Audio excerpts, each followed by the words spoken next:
All right, so still one of my warm-ups, but one of the things I like to do before coming to the gym is make sure my stomach is pretty empty. Reason being is, let's say on this specific exercise, I want to make sure I can keep my sternum up really high so my scaps can move properly. It's part of the reason my shoulders were like feeling kind of naggy, is scaps aren't able to move properly around the rib cage. So one of the cues I like using is really pull my belly button into my spine. Now, if my stomach is full with food and water, that's really difficult to do. So make sure that I've eaten a pretty decent sized meal and timed it so that by the time I get to the gym, I am not hungry, but my stomach's not full either. So I can actually use that cue of pulling my belly button into my spine and creating sort of like a vacuum. This helps engage my lats, pop my sternum into position that I need to be in, and I can bench with like literally no shoulder discomfort. So if you guys are having problems with your shoulders, try it out. You never know. Not everything I say will work, but it doesn't hurt to try. This is something that's worked for me though.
So going back to what I was talking about earlier with substance abuse, it's harder training, not being on a bunch of juice. Right, and it's not something I really want to go back to unless I plan on competing, and even then, there's very few substances I feel like you can use that's not going to alter your brain chemistry too much. Really everything does, but I got away from bodybuilding for a long time because I found the more and more people I looked at and talked to in person, a lot of bodybuilders have substance abuse issues. A lot of them smoke weed as well. And look, there's nothing wrong with that. I'm not judging anybody for doing it. It's just for me, I realize I have a very, very addictive personality. And so it was better for me to kind of step away from that, get away from everybody doing the same things. It made me realize that's not who I want to be. Like, there's really no substance to it except the substances that you are abusing. Okay, so.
What's going on, guys?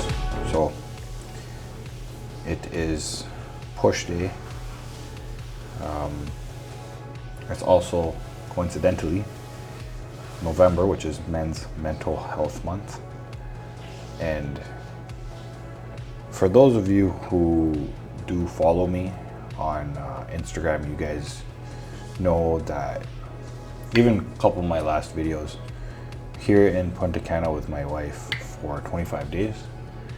And what that has to do with Men's Mental Health Month is something that I've kind of been going through with addiction, substance abuse. And I'm at the tail end of it now because I've gone through the whole withdrawal and rehab part of it. And this is technically still part of my rehab, and I'll be going through this whole rehab process through a long time. And admittedly, I don't really know what the hell I'm doing with this because I haven't reached out to anybody for help. Been kind of just navigating this with my wife, with the family, just talking to people, honestly. So I've never had to do anything like this before. And when I say substance abuse, specifically talking about cannabis, weed, marijuana, right? Yeah, I've been smoking for pretty much half my life. I started when I was 16. I'm 31 now. And since I started when I was 16, it was and has been a daily thing. And over the years, I increased my frequency to where I was basically high the majority of my day. For small parts of my life, I kind of cut it out, stopped smoking during the day, only smoked at night. And then it came back to, having it as like a throughout the day thing where I was high before the gym, after the gym, during the gym. Sometimes leading up to all the way at night, waking up at night, and smoking again during the night. And I was doing it because I always had trouble sleeping. And obviously there are deeper reasons behind why I had trouble sleeping in the first place. There was some issues, obviously, with what's going on up here already. Before I had started smoking weed, I had started smoking because I wanted to kind of shut things out. Having seen and been through things, which everybody does. Everybody goes through their own shit and has their own life experiences and stories to tell. But I just didn't have a positive outlet. Like, I've always had sports, I've always had the gym, but that was not enough. I never found gym to be therapeutic or sports to be therapeutic in the sense that, like, I didn't need to lean on anything else. But I did, right? So my substance of choice has always been weed, cannabis. And I got to the point where I was abusing it, and I was using the excuse that it, helps me with my depression. It helps me with my anxiety. It keeps me calm. When I did smoke, it did help put things in a different perspective. Per se, if I was having an argument with somebody, I would go smoke. It would kind of allow me to see their side of things, and so I would come back with a little bit more compassion, come back kinder, be able to talk to the person with a little bit more sense. And so the way I like to think of it is there's always a curve when it comes to return on investment with cannabis, with really any drug or any substance. And so in the beginning, the return on investment is pretty good, right? You smoke a little bit, you get a lot out of it. And then it comes to a point where you're smoking a lot and getting very little or nothing. And then you get to a point where you're just smoking all day long and it's just nothing but negative things associated with it. And that's the point I got to. Yeah, so it's been almost a full month, October 15th. And another thing I had started doing earlier this year was mixing my weed with tobacco. Now, don't even ask me why, because I thought about why the hell I started that. I have no freaking idea. The blunts turned into something more, where I started mixing the tobacco in with the weed. And I'll be honest with you guys, like, that's something I was ashamed of and didn't even tell anybody. Nobody could tell, right? Because although it had started to affect my lungs, addictions were very quick. They turn into an addiction very quick, and I have an addictive personality. So once I start something that's addictive, I go 100%. I have no middle ground. I'm either 0 or 100. And that's with everything in life. How you do one thing is how you do everything. And so when I started that, it snowballed very, very quick to the point where I didn't realize how much anxiety was actually being onset by me smoking. And so I woke up that Friday morning at 2:30 a.m. looking for my next hit. And when it wasn't readily available there, even though I had some at home, I panicked and I got anxiety. And that was where I realized, I'm like, holy shit, I have a problem. And before this, I had never smoked tobacco. I had maybe tried a cigarette here and there in high school, and it was disgusting. I still find them disgusting. I can't stand the smell of it. But I was ingesting it, and everybody I've talked to that consumes tobacco hates it. And I became that person who was consuming tobacco with my weed, and I hated it, and I was hiding it. And when you have to hide something away from people, you're ashamed of it. And that is the exact realization that I came to that night. I was ashamed of it, and I realized I had a problem, and I woke my wife up at like 2:45 a.m. on that Friday morning, and I told her everything. I'm like, hey, look, like, this is what I've been doing. I have a problem, and I have a lot of anxiety, and I'm fucked, basically. So for the next couple of weeks, she also spent sleepless nights with me. And, I love her very much for going through this with me, because I literally would not have been able to get through this without her. And her parents, specifically her mom, who several nights stayed up to read the Bible to me.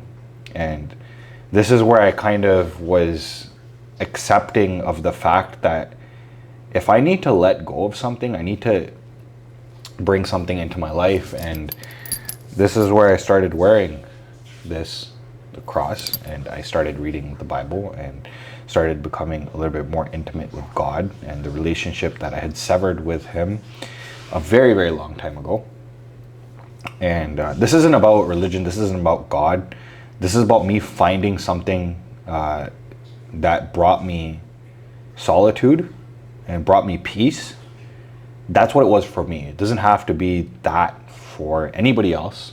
And I don't judge you if you smoke weed or you don't believe in God or don't have a relationship with God. This is just my story, right?